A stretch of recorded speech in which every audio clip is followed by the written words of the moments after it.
Shalom, bertemu lagi dengan Ibu Deborah untuk pelajaran Agama Kristen dan Budi Pekerti kelas 5 di semester 2. Hari ini kita akan belajar bersama-sama pelajaran 9 Roh Kudus Penolongku. Kisah Para Rasul 16 ayat 4-12 cerita tentang Paulus dan Silas di dalam Yohanes 14 ayat 16-18 di pertemuan pertama pada pelajaran 9. Kita hari ini akan membaca tentang Kisah Para Rasul 16 ayat 4-12. Paulus dan Silas adalah pelayan-pelayan. Tugas yang mereka lakukan memberitakan Injil, melayani, dan mengajar jemaat Kristen. Tetapi pada suatu hari setelah melakukan pelayanan Yerusalem, Paulus dan Silas hendak melanjutkan tugas mereka ke daerah Asia. Namun, di perjalanan Roh Kudus melarang Paulus untuk pergi ke daerah itu. Akhirnya, Paulus sadar dan mengerti mengapa sebelumnya Roh Kudus melarang mereka pergi ke Asia. Ternyata ada orang lain yang membutuhkan mereka di tempat lain, yaitu di Makedonia. Paulus dan Silas berlayar ke Makedonia, dan akhirnya mereka tiba di kota Filipi. Di sanalah mereka memberitakan Injil. Roh Kudus mengarahkan pelayanan Paulus dan Silas. Allah tidak membiarkan Paulus dan Silas bekerja dengan akal dan pikiran mereka sendiri. Roh Kudus menolong mereka dengan mengarahkan pekerjaan dan pelayanan mereka. Wow, hebat ya Roh Kudus ya memimpin mereka. Lalu, kalian pernah nggak sih berpikir dan pernah nggak sih mendengar kata Roh Kudus? Siapa sih Roh Kudus itu?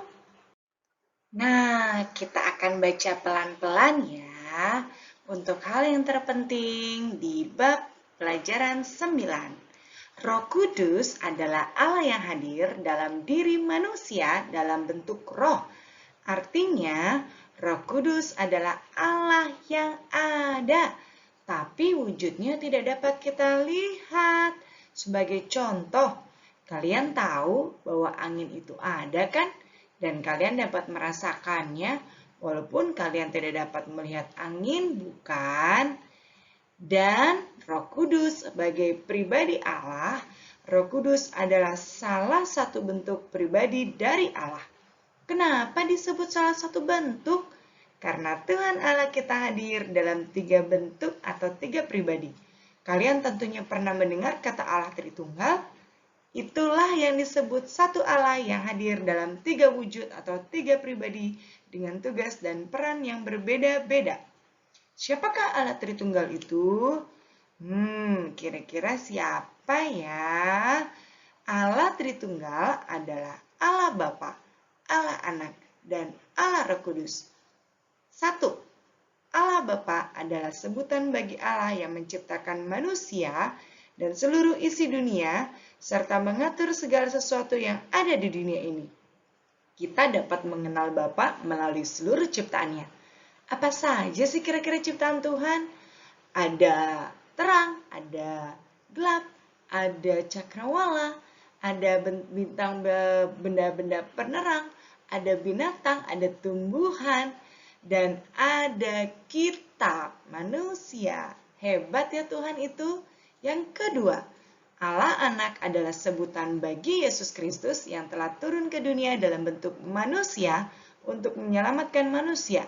Kita mengenalnya melalui pemberitaan Alkitab, khususnya melalui Injil.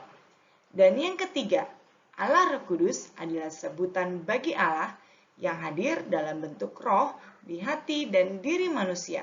Kita dapat mengenalnya melalui suara hati kita yang menuntun pada kebenaran.